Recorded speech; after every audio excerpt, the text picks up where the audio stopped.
नमस्कार दोस्तों, मेरा नाम है डॉक्टर नीलम शर्मा। इस वीडियो में हम डिस्कस करेंगे कि ब्लूविट D3 सैशे का उपयोग किन कंडीशंस में किया जाता है, ब्लूविट D3 सैशे को कैसे लेना चाहिए और ब्लूविट D3 सैशे की वजह से क्या साइड इफेक्ट्स हो सकते हैं, और यह भी डिस्कस करेंगे कि ब्लूविट D3 सैशे को लेते समय क्या क्या सावधानियां रखनी चाहिए। ब्लूविट D3 एक ब्रांड नेम है। ब्लूविट D3 सैशे के अंदर salt composition cholecalciferol 60,000 international unit होता है। विटामिन D3 को कोलेकैल्सिफेरॉल के नाम से भी जाना जाता है। ब्लूविट D3 सैशे का उपयोग शरीर में विटामिन D की कमी को दूर करने के लिए किया जाता है। विटामिन D शरीर में कैल्शियम के अवशोषण में मदद करता है। शरीर में विटामिन D की कमी होने पर भी कैल्शियम की कमी हो सकती है, क्योंकि विटामिन D शरीर में कैल्शियम के अवशोषण में मदद करता है और शरीर में विटामिन D की कमी होने पर शरीर भोजन से कैल्शियम का अवशोषण अच्छी तरह से नहीं कर पाता है,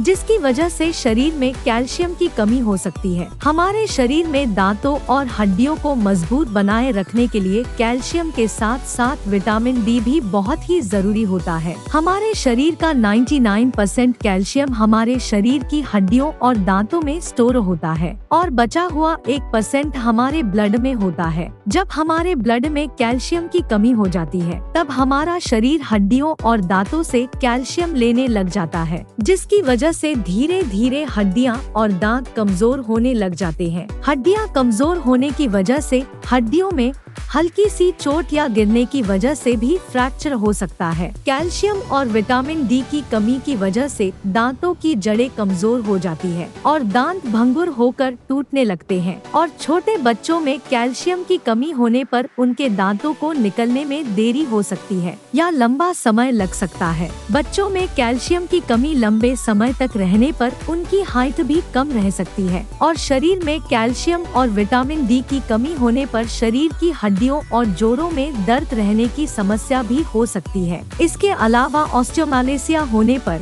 ऑस्टियोपोरोसिस होने पर या बच्चों में रिकेट्स होने पर भी डॉक्टर ब्लूविट D3 सैशे को लेने की सलाह दे सकता है। रिकेट्स होने पर बच्चों की हड्डियां कमजोर होकर टेढ़ी मेढ़ी हो जाती है और ऑस्टियोमालेसिया होने पर हड्डियां कमजोर हो जाती है और शरीर के जोड़ों, हड्डियों व मांसपेशियों में दर्द रहने की समस्या हो जाती है। किडनी की बीमारी से पीड़ित व्यक्तियों में कैल्शियम और विटामिन D की कमी को होने से रोकने के लिए भी डॉक्टर ब्लूविट D3 सैशे को लेने की सलाह दे सकते हैं। माँ का दूध पीने वाले छोटे बच्चों में विटामिन D की कमी हो सकती है, क्योंकि माँ के दूध में विटामिन D की मात्रा बहुत कम होती है। इसलिए माँ का दूध पीने वाले बच्चों में विटामिन D की कमी को पूरा करने के लिए डॉक्टर विटामिन D और कैल्शियम की ड्रॉप्स दे सकता है। दोस्तों, अगर आपको वीडियो पसंद आ रहा है तो कृपया वीडियो को लाइक करना व चैनल को सब्सक्राइब करना न भूलें। साइड इफेक्ट्स की बात करें तो वैसे तो सही डोज में ब्लूविट D3 सैशे को लेने पर ज्यादातर व्यक्तियों में ब्लूविट D3 सैशे की वजह से कोई साइड इफेक्ट्स नहीं होते हैं, लेकिन यदि किसी व्यक्ति को ब्लूविट D3 सैशे को लेने के बाद कोई भी असामान्य लक्षण होता है तो आपको तुरंत ही डॉक्टर से परामर्श लेना चाहिए। ज्यादा डोज में ब्लूविट D3 सैशे को लेने की वजह से शरीर में विटामिन D और कैल्शियम का स्तर अधिक हो सकता है। शरीर में विटामिन D और कैल्शियम का स्तर ज्यादा होना भी नुकसानदायक होता है।